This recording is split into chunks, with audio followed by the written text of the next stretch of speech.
Bonjour Père Barthélemy. Bonjour Sybille. Merci beaucoup d'être avec nous. Alors vous avez décidé il y a quelques années de lancer dans votre paroisse un concept inédit, le Dimanche des Curieux. On va tout de suite en voir quelques images. Je n'allais plus à la messe. Sans être très pratiquante, j'avais quand même des affinités. Je ne croyais pas en Dieu, j'avais pas la foi. Cette notion de curieux et de curiosité était hyper intéressante en fait pour attiser la curiosité de chacun, pour voir déjà ce qui se passe pendant une messe dans une église. Ça peut faire très secte pour ceux qui ne pratiquent pas. Et puis pour les autres, c'est venir tester un peu sa propre curiosité par rapport à sa propre foi, son propre parcours. Il n'y avait pas de jugement et c'est ça qui m'a beaucoup rassurée. Alors ce Dimanche des Curieux, qu'est-ce que c'est? C'est une messe pour les nuls? Pas vraiment. Qualifier de nuls les personnes qui ne viennent pas à la messe ne serait pas très accueillant.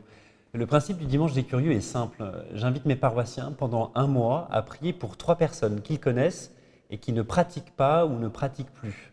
Ce doit être des personnes de leur entourage avec qui ils ont un certain lien de confiance.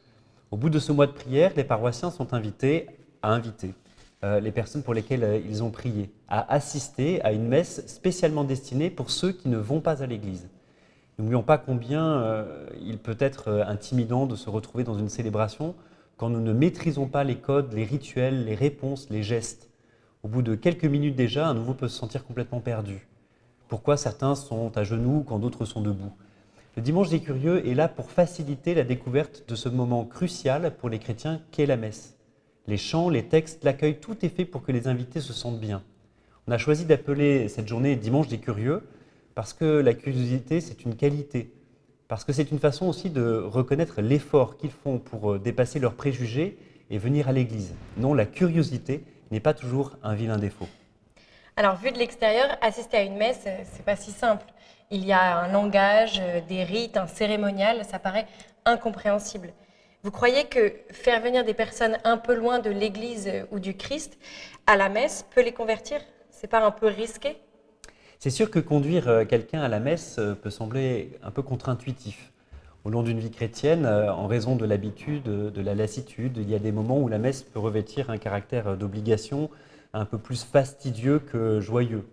Il en est de notre relation à Dieu comme au fond de toute relation. Rien n'est linéaire, nous passons par différentes saisons, par le printemps, l'automne, l'hiver. Mais ces combats inévitables ne doivent pas nous faire oublier combien une célébration recueillie est un témoignage qui se passe de mots. C'est de façon assez unanime ce que me disent les curieux que j'ai rencontrés. Combien c'est beau de voir des gens prier, combien le recueillement peut faire du bien à l'âme. Alors comment est-ce que vous arrivez à fédérer les paroissiens autour de ce Dimanche des Curieux? C'est une démarche qui est difficile d'aller inviter. Est-ce que ça demande une préparation?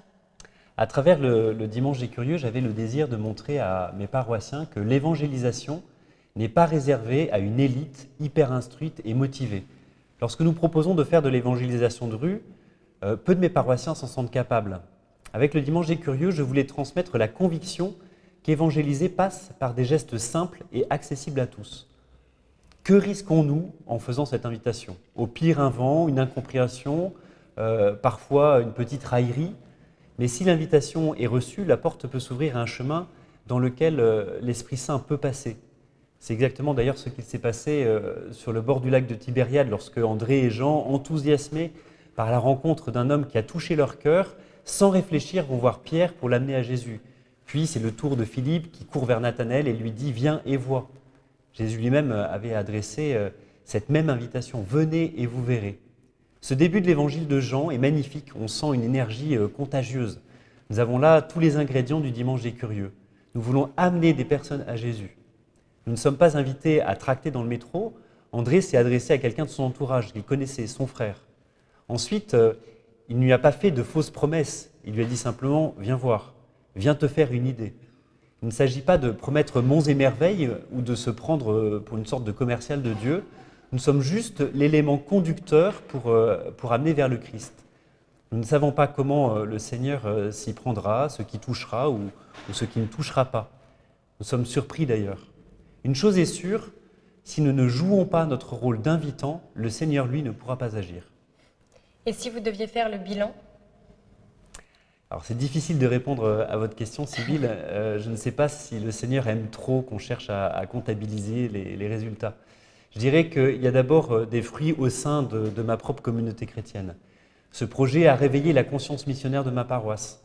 Le fait d'inviter quelqu'un à la messe n'est pas sans nous questionner sur notre propre motivation. Allons-nous à la messe par habitude ou par conviction? C'est sûr que je n'inviterai personne à la messe si moi-même je m'ennuie et ne comprends pas combien ce sacrement vécu en communauté peut nourrir ma foi. Cette initiative questionne également notre communauté sur sa capacité à s'ouvrir. Notre paroisse est elle aussi accueillante que l'on le pense. Toute personne, quel que soit son chemin, peut-elle se sentir la bienvenue? Chaque année, il m'arrive d'entendre des personnes me dire il n'est pas facile de s'intégrer dans votre paroisse. Chaque fois, cela me fait mal. Inviter un curieux, c'est accepter de prendre le risque de voir la paroisse, ma communauté chrétienne, avec les yeux d'un autre, et peut-être la découvrir un petit peu différente de ce que je pensais ou ce que je croyais.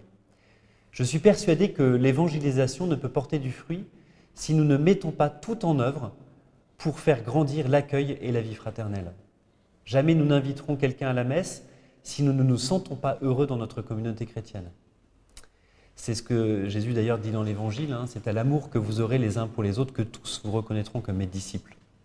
Il y a enfin d'autres fruits plus cachés, c'est le fruit peut-être dans le cœur des invités. Ceux-là, ils sont difficilement quantifiables. Alors bien sûr, en 5 ans, j'ai déjà eu la joie de donner le baptême, la première communion, la confirmation à des adultes qui sont revenus à Jésus grâce à cette initiative. Il y a aussi tous ceux que cela n'a pas rejoint. Ce n'est peut-être pas le mode adapté ou le bon moment.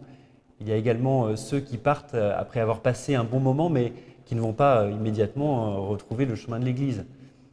Mais s'ils repartent en se disant simplement « Tiens, l'Église est un peu différente de ce que je pensais », ce sera déjà une réussite.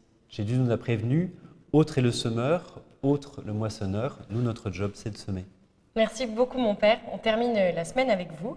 Et merci à vous qui nous suivez. À très bientôt.